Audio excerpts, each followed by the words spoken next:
با توجه به شرایطی که در ایران به هر حال رو به استیبل شدن هست، دوستان زیادی تماس میگیرن که برای مهاجرت تحصیلی به ترکیه چه اقداماتی باید انجام بدیم، چه برای دانشگاه خصوصی، چه برای دانشگاه دولتی و آزمون تریوس و شرایطی که داره، چه کارهایی باید انجام بدیم. خب می‌دونید که الان اکثر سفارتخانه‌ها تعطیل هستن و تنها کشوری که به راحتی شما می‌تونید اقدام کنید ترکیه هستش. خب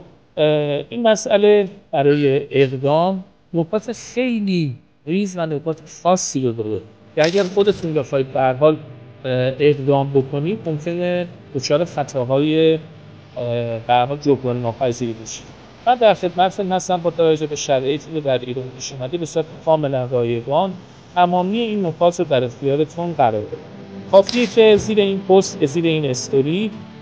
شماره‌ای که امکان این باشه که از خارج از کشور باهاتون تماس گرفته بشه، شماره واتساپ یا شماره‌های به هر حال شبکه‌های نظیر واتساپ برای من ارسال کنید تا به هر حال هماهنگی لازم براتون انجام بشه. مشاوره کاملا اختصاصی خواهید داشت و تمامی این اطلاعات متناسب با نیازتون، چه برای دوره‌های لیسانس، چه برای دوره‌های فوق لیسانس و یا حتی دکترا، در اختیارتون قرار خواهد گرفت.